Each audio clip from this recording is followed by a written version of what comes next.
Bonjour, bonjour chers amis, j'espère que tout le monde va bien. Plus l'heure avance, plus la tension monte. Plus l'heure avance, plus la tension monte. On reste concentré parce que la journée du 30 août sera une journée décisive pour nous, Togolais.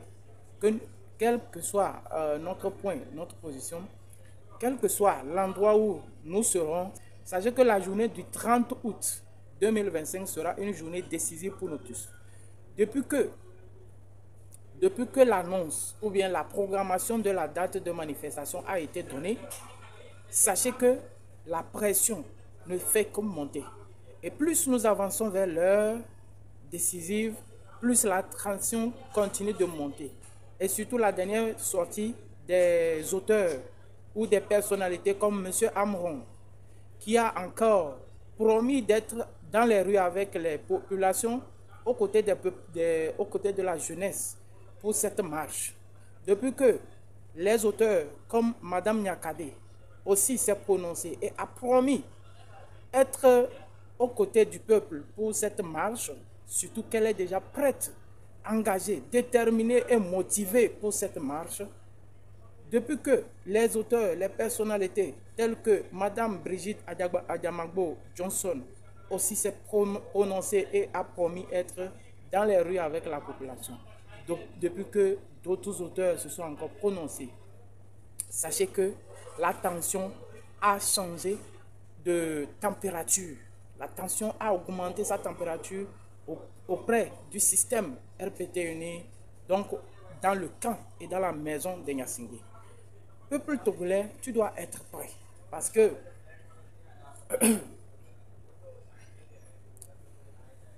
peuple togolais, tu dois être prêt.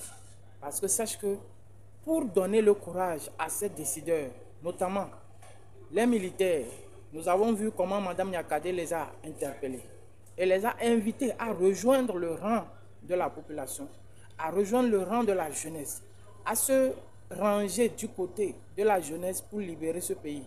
Parce que quand on parle de libération du pays, ça concerne nous tous. Les avantages de cette libération nous concernent tous. Ça va à tous les fils et toutes les filles de notre cher pays. Et donc, nous nous sentons tous concernés.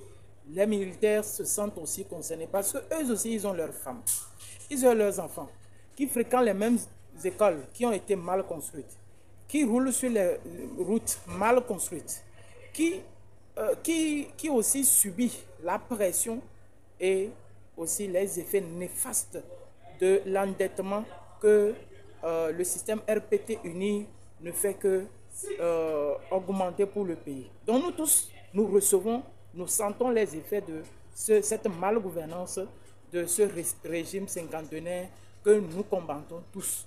En fait, nous tous, on est fatigués de ce régime-là. Et nous devons nous prononcer parce que c'est le moment.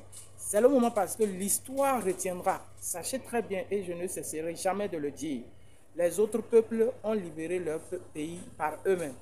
Nous n'allons pas attendre que quelqu'un vienne de l'étranger ou d'ailleurs pour libérer notre pays. Quand nous gardons notre silence, c'est que nous sommes à quelque part, nous sommes complices de ce qui se passe, du bien ou de mauvais dans notre pays. Et quand ça va bien, on encourage. Quand c'est mauvais, on dénonce. Nous avons pendant longtemps accordé la chance à ce régime-là. Nous avons mis notre confiance à ce régime au début parce que nous croyons au départ que ce régime allait apporter un plus au développement de notre pays. Ils allaient vraiment permettre à notre pays de se positionner au rang international, au premier rang au niveau international. Mais ils n'ont jamais saisi cette occasion-là pour nous amener loin, là où nous souhaiterions être. Et aujourd'hui, tout ce que nous constatons, c'est la famine, c'est le regret, c'est plutôt l'abandon et aussi la fuite de la jeunesse. Quand vous prenez la jeunesse aujourd'hui, tout le monde veut libérer le pays. Pourquoi? Parce que le pays est invivable.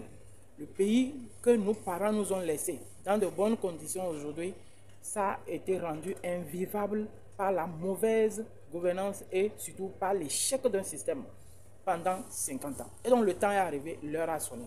Sachez très bien qu'aujourd'hui, certaines voix commencent par se lever et ces voix-là se délient, les voix se délient, les langues se délient et nous encourageons cela. Nous n'allons pas être en marge de ce qui se joue dans notre pays. Parce que même les chefs du village commencent par se prononcer. Même les chefs du village qui sont nommés par ce régime commencent aussi par se positionner.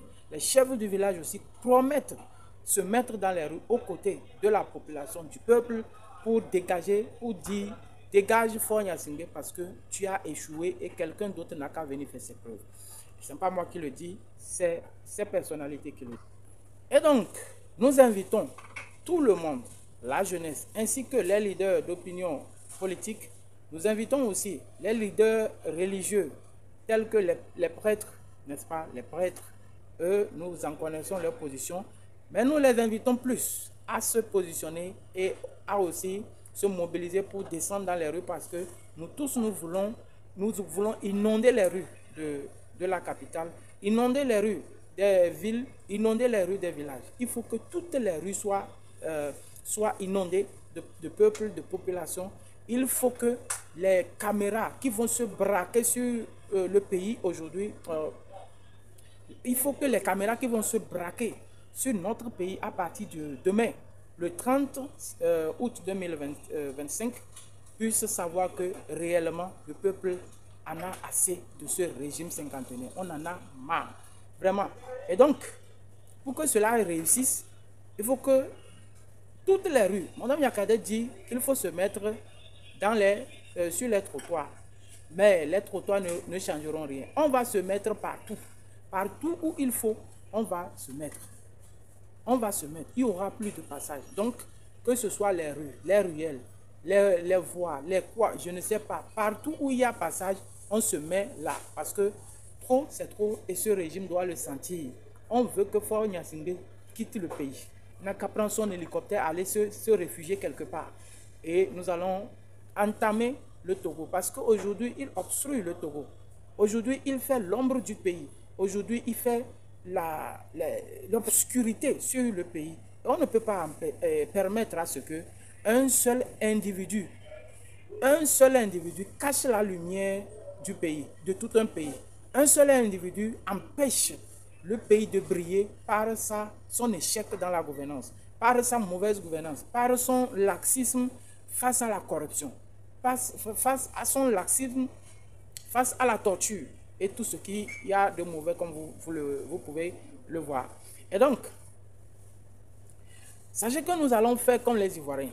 Les Ivoiriens nous ont déjà montré le chemin.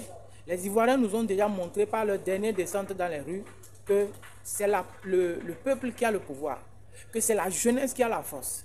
Et donc si nous nous mettons dans les rues, Faure Gnassingbé n'aura rien d'autre que de dégager du pays. De dégager. Il va dégager. Et pour ça, nous sommes prêts. Je suis prêt. Et toi qui me regardes, et toi qui me suis, quelle est ta motivation? Il faut que toi-même tu te motives parce que c'est une affaire qui nous concerne tous.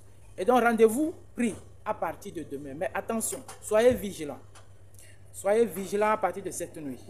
Soyez très vigilants. Et que Dieu préserve notre pays.